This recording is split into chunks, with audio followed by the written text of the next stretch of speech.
오늘의 본문 시편 118편은 저자가 누구인지를 모르는 시편입니다. 기록이 되어 있지 않기 때문입니다. 그런데 학자들은 그 모든 내용을 다 조사하고 연구한 결과 이렇게 시를 쓸 수 있는 사람은 다윗밖에 없다 하고 다윗 저작서를 강력하게 주장합니다. 저도 그것을 지지합니다. 내용을 보면 바로 다윗의 이야기입니다. 다윗은 누구보다 죽음과 절망에 노출되었던 사람이었습니다. 자기의 장인이자 왕이었던 사울은 자객을 풀어서 늘 다윗을 위협했습니다. 언제 죽을지 모르는 생활을 삽니다. 들판을 헤맵니다. 동굴에 들어가기도 합니다. 두렵고 암담하고 초조합니다.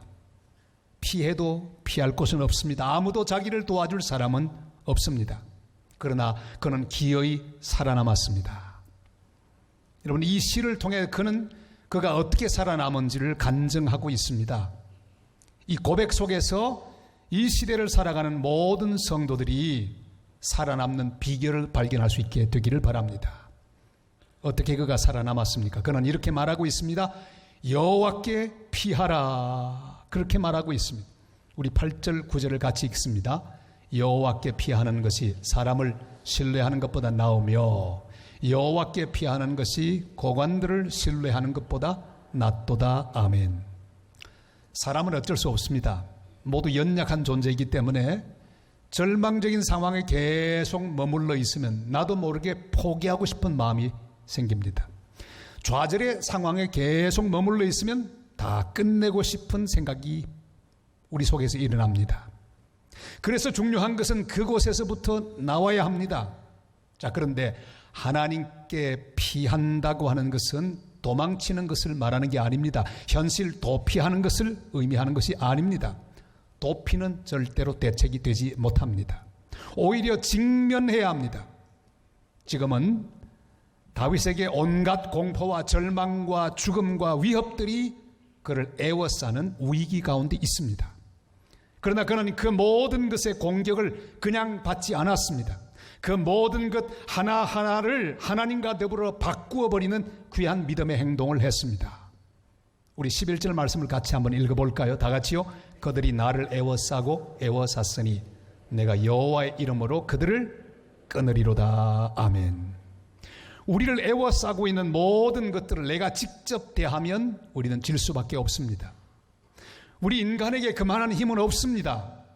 그러나 이 모든 문제들을 하나님과 바꿀 수 있습니다. 그 문제와 나 사이에 하나님을 둘 수 있습니다. 하나님의 눈으로 바라볼 수 있습니다. 하나님의 신실하심과 하나님의 인자하심으로 그 모든 것들을 바라볼 수 있습니다.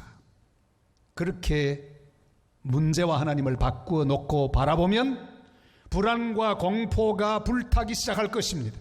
나를 얽어매고 있던 사슬과 가시덤불들이 끊어지는 것을 보게 될 것입니다.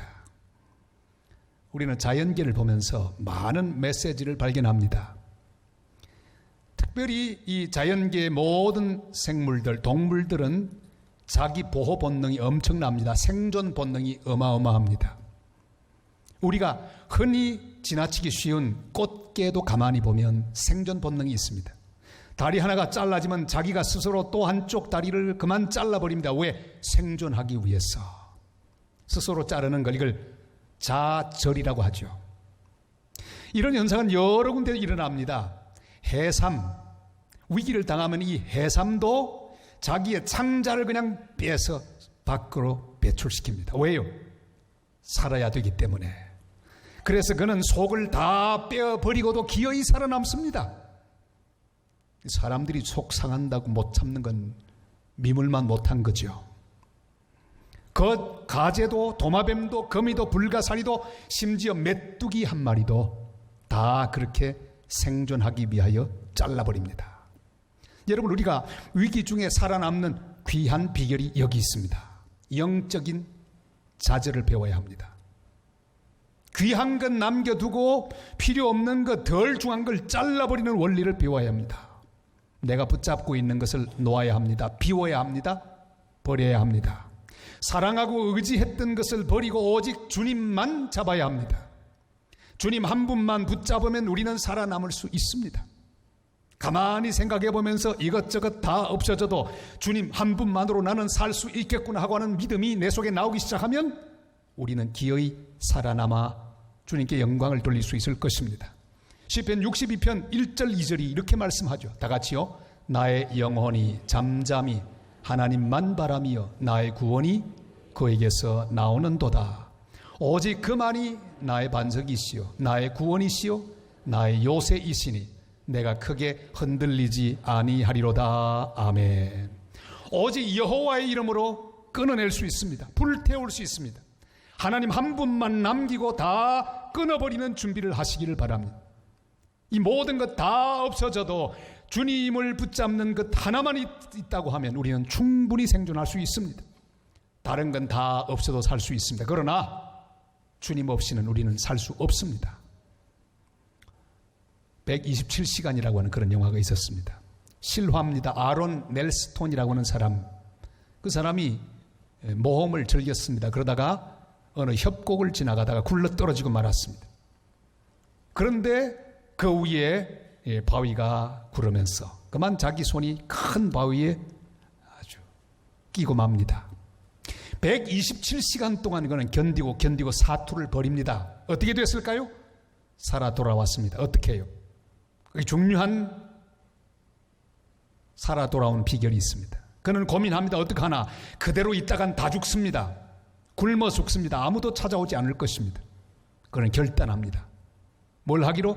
생명을 찾기 위하여 덜 중요한 팔 하나 잃어버리기로 결정합니다. 그리고 스스로 자기의 팔을 잘라냅니다. 팔 하나 없었지만 살아날 수 있었고 그는 생환했습니다. 그는 살아서 지금도 건강한 삶을 누리고 있습니다. 생명을 얻기 위해 스스로 좌절했습니다. 여러분, 믿음은 그런 것입니다. 하나님 한 분만으로 충분한 것입니다. 하나님께 피할 수 있기를 바랍니다. 하나님 나와 함께 하시고 나를 이해하시는 것으로 만족하는 성도들이 되시기를 바랍니다. 다른 건 다 없어져도 된다는 생각으로 절망을 자르고 두려움을 자르고 낙심을 자르고 공포를 자르고 내가 사랑하는 것을 자르고 덜 규정한 것을 잘라내고 기어이 주님과 더불어 승리하고 살아 역사하며 주께 영광을 돌리는 복된 하나님의 사람들이 다 되시기를 주님의 이름으로 축복합니다. 하나님께 피하는 것, 이것은 내가 살아남는 비결입니다. 그 다음으로 할 일이 있습니다. 피했으면 가만히 있지 말고 나를 구원하실 하나님을 찬양해야 합니다. 근데 잘못하면 문제의 심각함을 찬양할 수 있습니다. 고통의 위력을 찬양할 수 있습니다. 상황의 복잡함을 찬양할 수 있습니다. 때로는 성도들이 제게 와서 여러 가지 사정들을 이야기할 때가 있습니다. 민족이 달라도 마찬가지더군요. 거의 성도들이 목사를 찾아올 때 하소연하러 옵니다. 위기를 설명하기 위해서 옵니다. 자, 그런데 그 이야기를 묵묵하게 잘 듣는 건 좋습니다. 그런데 가만히 듣다 보면 이런 생각이 듭니다. 그 어려운 문제가 얼마나 힘들고 복잡한지 설명하다 보니까 그만 그 문제를 찬양하고 있다는 느낌을 받을 수 있습니다. 문제가 큽니다. 그러나 잊지 마십시오. 그 문제보다 더 크신 분은 우리 주님 예수 그리스도인 줄을 우리가 믿습니다. 문제를 찬양하지 마십시오. 어려움을 찬양하지 마시고 고통을 찬양하지 마십시오. 오직 나와 함께 하시며 나를 구원하실 여호와 하나님을 찬양하는 복된 성도들이 되시기를 바랍니다. 14절로 16절에서 이렇게 말씀하고 고백합니다. 다 같이 읽습니다. 여호와는 나의 능력과 찬송이시요 또 나의 구원이 되셨도다. 의인들의 장막에는 기쁜 소리 구원의 소리가 있으며 여호와의 오른손이 권능을 베푸시며 여호와의 오른손이 높이 들렸으며 여호와의 오른손이 권능을 베푸시는도다. 할렐루야. 사랑하는 여러분, 찬양이란 해결되고 난 다음에 감사하는 내용이 아닙니다.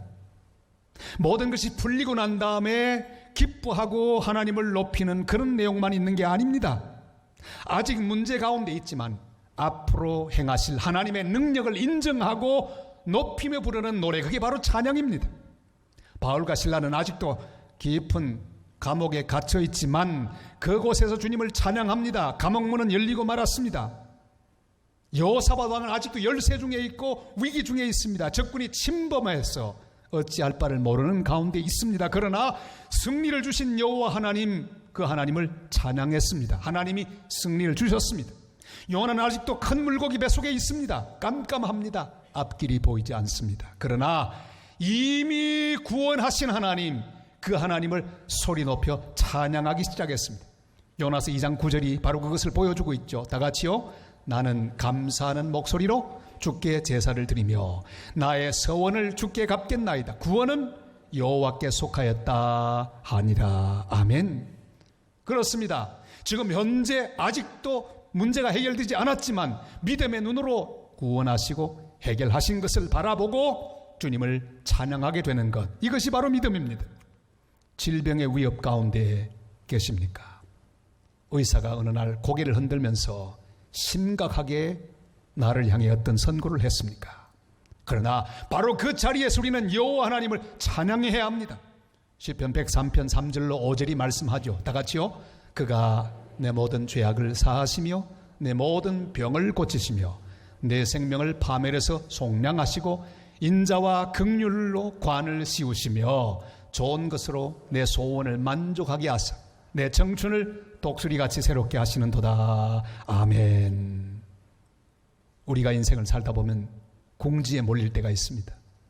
앞으로 갈 수도 없고 뒤로 갈 수도 없는, 왼쪽으로 오른쪽으로 갈 수도 없는 진퇴양난의 위기에 몰릴 때가 있습니다.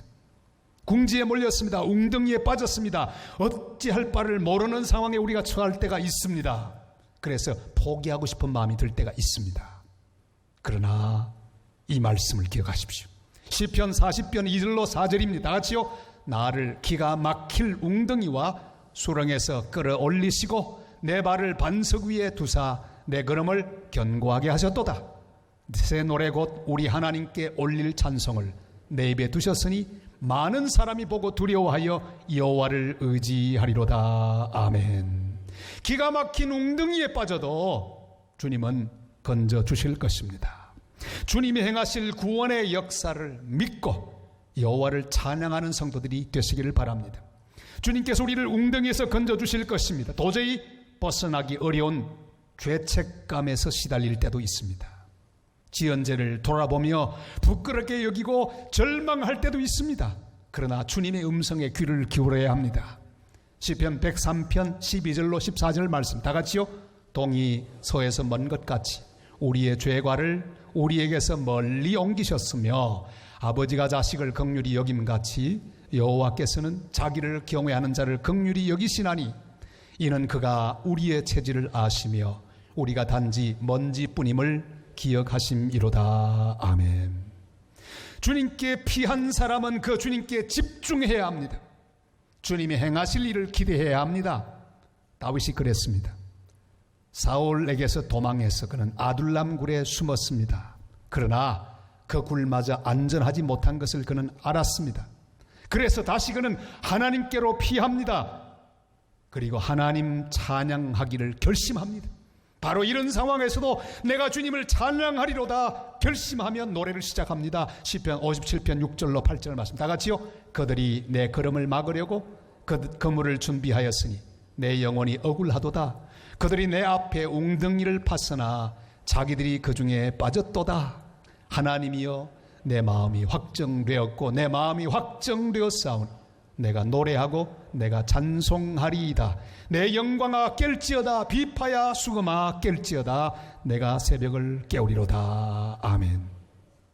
우리의 입에서 우리의 원수들이 좋아하는 말이 나오는 것을 허락하지 마시기를 바랍니다. 문제를 찬양하지 말고 절망을 찬양하지 마시기를 바랍니다. 고통을 찬양하지 마시기를 바랍니다. 오직 우리를 구원하실 여호와 하나님을 찬양하고 그를 높이는 복된 성도들 다 되시기를 주님의 이름으로 축복합니다. 내가 살아남는 비결은 주님께로 피하는 길밖에 없습니다. 피하셨거든 가만히 있지 말고 하나님을 찬양하시기를 바랍니다. 앞으로 행하실 그의 놀라운 구원의 역사를 기대하며 찬양하시기를 바랍니다. 그리고 한 걸음 나가서 내가 죽지 않고 살아서 앞으로 여호와께서 행할 일 선포할 스토리, 간증을 미리 준비하는 복된 성도들이 될 수 있기를 바랍니다. 어떻게 하든지 살아남아야 합니다. 아무리 힘들어도 살아남아야 합니다. 아무리 억울해도 살아남아야 합니다. 아무리 기가 막혀도 살아남아야 합니다. 아무리 처절해도 살아남아야 합니다.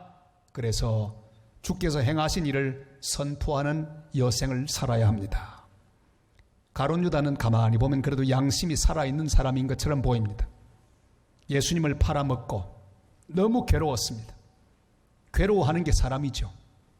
근데 문제는요, 괴롭고 양심 가책을 받다가 그만 자살하고 말았습니다. 그러나 거기에 비해서 베드로, 죄의 경중을 따지면 가룟 유다의 죄나 베드로의 죄나 거기서 거깁니다. 주님을 3번씩이나 부인했습니다. 배반하고 도망갔습니다. 괴로웠습니다. 그러나 끝까지 견뎠습니다.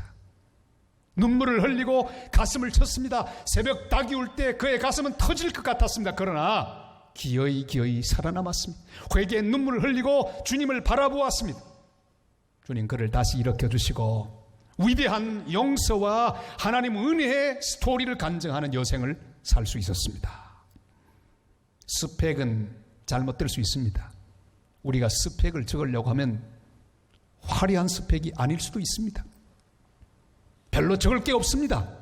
금가고 잘못된 여러 스펙들을 우리는 볼 수 있습니다. 그러나 스펙이 잘못될수록 스토리는 훨씬 더 멋집니다. 이것은 나의 간증이요 할 때 그게 바로 스토리입니다. 여러분, 주님이 내 인생에 준비하시는 스토리가 중요합니다. 이 모든 사건을 통해 어떤 스토리를 만들어 가기를 원하는가, 그걸 보는 눈이 있어야 합니다. 오늘 그것을 보는 자는 살 수 있습니다. 이길 수 있습니다. 극복할 수 있습니다. 그 스토리를 준비하면서 고통을 이기고 슬픔을 이기고 상실의 모든 슬픔들을 이겨내는 하나님의 사람들이 되어야 합니다. 고통 중에 있는 욥에게 그 아내는 차라리 죽으라고 그럽니다. 하나님을 부인하고 저주하고 죽으라고 말합니다. 세상에 이런 아내가 어디 있습니까? 악처 중에 악처죠. 죽어라, 나가 죽어라. 그러나 욥은 기어이 살아남았습니다. 그는 간증합니다. 위대한 스토리가 만들어지는 걸 보고 이렇게 말합니다. 욥기 23장 10절 말 다 같이요. 그러나 내가 가는 길을 그가 아시나니 그가 나를 단련하신 후에는 내가 순금같이 되어 나오리라. 할렐루야. 위대한 스토리, 욥의 스토리. 우리에게도 이 귀한 스토리가 만들어지고 있다는 사실을 기억하고 주님 앞에 힘을 내어 일어서는 성도들이 되시기를 바랍니다. 그는 아름다운 역전의 스토리 주인공이 되었습니다. 가고 오는 많은 성도들에게 힘을 주고 귀감이 되었습니다. 사도행전 16장을 보면 바울 신라가 갇힌 감옥, 그 문이 찬송을 통해 열리자 감옥을 지키고 있던 간수가 자결하려고 하는 장면이 나옵니다.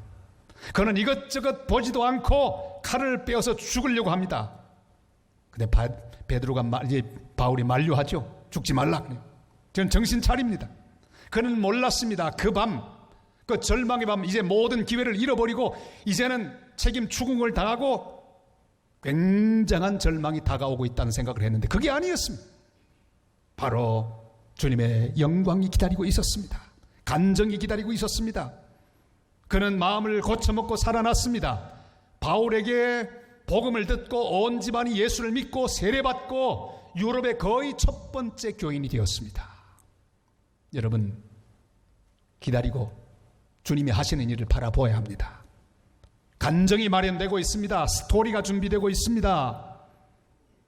명예를 잃어버렸다고 괴로워하다가 목숨을 끊었던 전 대우건설 남상국 사장이 있습니다. 안타깝죠. 그래도 살아났어야죠.